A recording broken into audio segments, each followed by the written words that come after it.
ನೀವು ಕೇಳಬೇಕು ಸರ್. ನಿನ್ನೆ ಘಟನೆ ಆಯ್ತು, ಒಬ್ಬ ಡೆತ್ ಆದ್ರು. ಈಗ ಆರೋಪ ಪ್ರತ್ಯಾರೋಪ ಜೋರಾಗ್ತದೆ.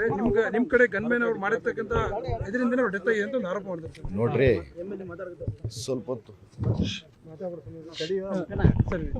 ನೋಡಿ. ಈಗ FIR ಫೈಲ್ ಆಗಿದೆ, ತನಿಖೆ ಪೊಲೀಸರು ಮಾಡ್ತಿದ್ದಾರೆ.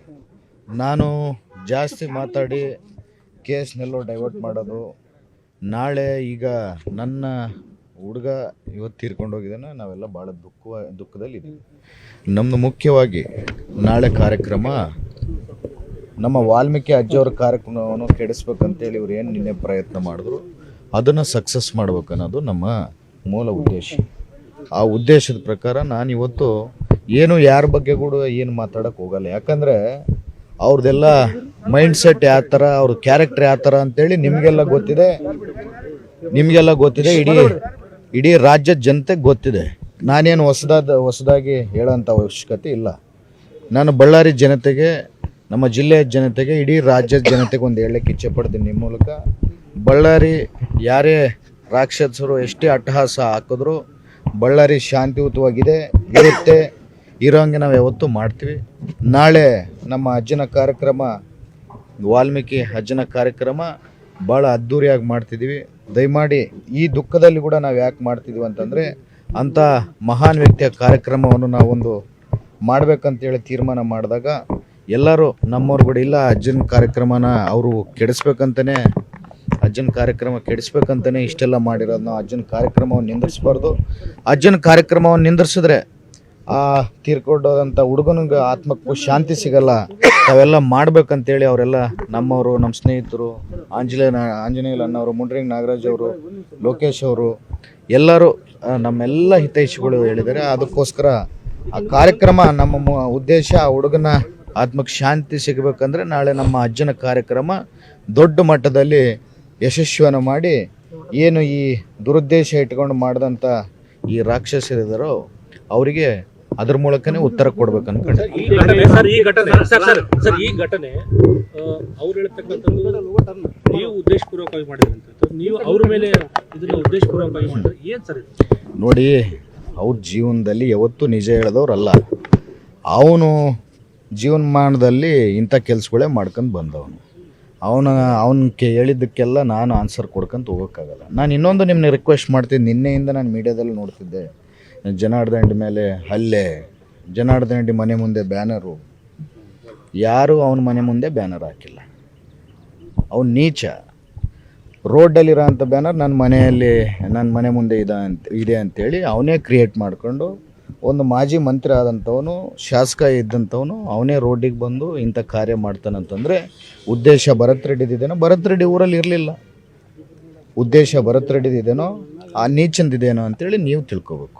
ಖಾಸಗಿ ಗನ್ಮೆನಿಂದ ಅಂದರೆ ಬುಲೆಟ್ ಹಾರಿದ್ದು ಸರ್ಕಾರಿ ಗನ್ಮೆನ್ ಅಲ್ಲ, ಖಾಸಗಿ ಗನ್ಮೆನಿಂದ ಬುಲೆಟ್ ಹಾರಿದೆ ಅಂತಿದೆ ಸರ್. ನೋಡಿ, ಪೊಲೀಸರು ಇಲ್ಲೇ ಇದ್ದಾರೆ, FIR ಫೈಲ್ ಆಗಿದೆ, ಎಲ್ಲವೂ ತನಿಖೆ ಆಗುತ್ತೆ. ಈಗ ನಾನು ತನಿಖೆಯನ್ನು ಮಾತಾಡಿ ಅದನ್ನ ಯಾಕೆ ನಾನು ಇದು ಮಾಡಬೇಕು, ಬೇರೆ ದಾರಿನ ತಪ್ಪಿಸ್ಬೇಕು? ಈಗ ನಾನೇನನ್ನು ಮಾತಾಡಿದ್ರೆ ಅವ್ರೇನಂತಾರೆ, ಈ ತನಿಖೆಯನ್ನು ದಾರಿ ತಪ್ಪಿಸ್ತಿದ್ದಾರೆ ಅಂತಾರೆ. ನಾನು ಯಾವುದಕ್ಕೂ ಲೀಗಲ್ ಇಶ್ಯೂಸ್ಗೆ ನಾನು ತಲೆ ಹಾಕಕ್ಕೆ ಹೋಗಲ್ಲ, ಒಂದು ಮಾತು ಮಾತಾಡಲ್ಲ. ನ್ಯಾಯ ಏನಿದೆ ಅವ್ನು ತೀರ್ಕೊಂಡಂಥವ್ರಿಗೆ ದೇವ್ರು ಕೊಡ್ತಾನೆ, ನ್ಯಾಯ ದೇವತೆ ಕೊಡುತ್ತೆ. ಹೊರಗಡೆಯಿಂದ ಕೂಡ ಜನ ಬಂದಿದ್ರು, ತೆಲಂಗಾಣ ಆಂಧ್ರದಿಂದ ಕೂಡ ಜನ ಬಂದಿದ್ರು ಬಳ್ಳಾರಿ ಗಲಾಟೆ ಟೈಮಲ್ಲಿ. ಎಲ್ಲಿ ಅಂದರೆ ನನಗೆ ಅರ್ಥ ಆಗಿಲ್ಲ. ಸರ್, ನಮ್ಮ ಬಳ್ಳಾರಿಯವರು ಬಿಟ್ಟು ತೆಲಂಗಾಣ ಆಂಧ್ರದಿಂದ ಜನರು ಕರೆಸಿದ್ರು, ಅವ್ರು ಬಂದಿದ್ರು ಅನ್ನೋ ಒಂದು ಆರೋಪ ಇದೆ ಸರ್. ಅಂದ್ರೆ ನೀವು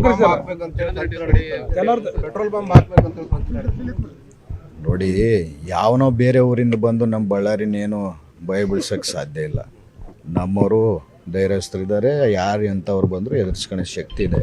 ಅವರು ಹೇಡಿಗಳು ಬೇರೆ ಕಡೆಯಿಂದ ಯಾರನ್ನೂ ಕರ್ಕೊಂಬರ್ಬೋದು, ಆದರೆ ಬಳ್ಳಾರಿ ಜನತೆ ಇಂಥವಕ್ಕೆಲ್ಲ ಹೆದರೋರಲ್ಲ.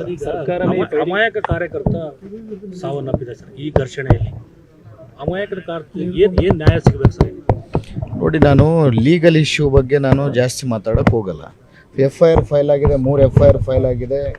ಅದ್ರ ಪ್ರಕಾರ ಕಾನೂನು ತನ್ನ ಕೆಲಸ ಮಾಡ್ಕೊಂಡು ಹೋಗುತ್ತೆ.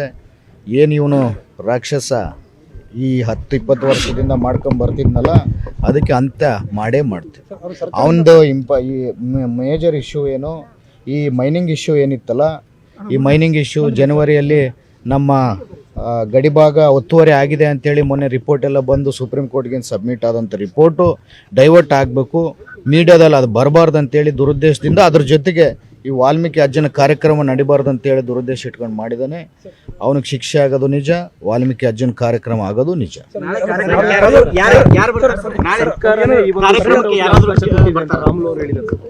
ಸರ್ಕಾರನೇ ಈ ಶೂಟೌಟ್ ಮಾಡ್ಲಿಕ್ಕೆ ಅವಕಾಶ ಕೊಟ್ಟಿದೆ ಅಂತ ಹೇಳ್ತಾರೆ. ಅವ್ರ ಮಾತೆಲ್ಲ ಯಾರು ನಂಬ್ತಾರ್ರಿ? ಅವ್ರ ಮಾತು ಸುಳ್ಳು ಅಂತ ಹೇಳ್ತಿದ್ದೀನಿ.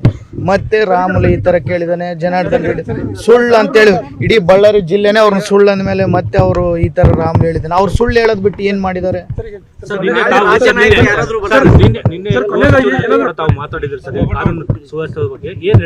ನಾನು ಗೃಹ ಸಚಿವರ ಹತ್ರ ಮಾತಾಡ್ಲಿಲ್ಲ. ಮಾಹಿತಿ ಏನಾದ್ರು ಕೇಳಿದ್ರೆ ಸರ್, ಸಿಎಂ ಆಗ್ಲಿ DCM ಆಗ್ಲಿ? ಇಲ್ಲ, DCM ಸಾಹೇಬರು ಮಾಡಿದ್ರು, ನಮ್ಮ ಎಲ್ಲ ಹೈಕಮಾಂಡ್ ಅವರು ಮಾಡಿದ್ರು. ಎಲ್ಲರೂ ನೀನೇನು ನೋಡಪ್ಪ ಇವತ್ತು ಒಳ್ಳೆ ಎದಕ್ಕೆ ತಲೆ ಕೆಡಿಸ್ಕೊಬೇಡ, ನಾವೆಲ್ಲ ನಿಮ್ಮ ಜೊತೆಗಿದ್ದೀವಿ, ನ್ಯಾಯ ನಿಮ್ಮ ಜೊತೆಗಿದೆ ಅಂತ ಹೇಳಿ. ಸರ್ಕಾರದಿಂದ ಪರಿಹಾರ ಕೊಡೋ ಬಗ್ಗೆ ಹುಡುಗನಿಗೆ ಸರ್ಕಾರದಿಂದ ಪರಿಹಾರ ಕೊಡೋ ಬಗ್ಗೆ ಸರ್ಕಾರದಿಂದ ಇರುತ್ತೆ, ನನ್ನ ಕಡೆಯಿಂದ ಇರುತ್ತೆ. ದಯಮಾಡಿ ಇವತ್ತು ಕ್ರಿಮೇಷನ್ ಆಗಲಿ, ನಾಳೆ ಅಜ್ಜನ ಕಾರ್ಯಕ್ರಮ ಆದ್ಮೇಲೆ ಮಾತಾಡ್ತೀವಿ. ನಿರ್ಭೀತ, ನಿಷ್ಪಕ್ಷಪಾತ, ವಿಶ್ವಾಸಾರ್ಹ ಸುದ್ದಿಗಳಿಗೆ ಮತ್ತೊಂದು ಹೆಸರಾಗಿರುವ News18 ಕನ್ನಡ ಈಗ ಆಪ್ನಲ್ಲೂ ಲಭ್ಯವಿದೆ. ದಯವಿಟ್ಟು ಇಲ್ಲಿರುವ QR ಕೋಡ್ ಅನ್ನು ಸ್ಕ್ಯಾನ್ ಮಾಡಿಕೊಂಡು ಆಪ್ ಡೌನ್ಲೋಡ್ ಮಾಡೋದಕ್ಕೆ ಮರಿಬೇಡಿ. ನಿಮ್ಮ ಬೆಂಬಲ ಹೀಗೆ ಸದಾ ನಮ್ಮೊಂದಿಗಿರಲಿ. ಧನ್ಯವಾದ.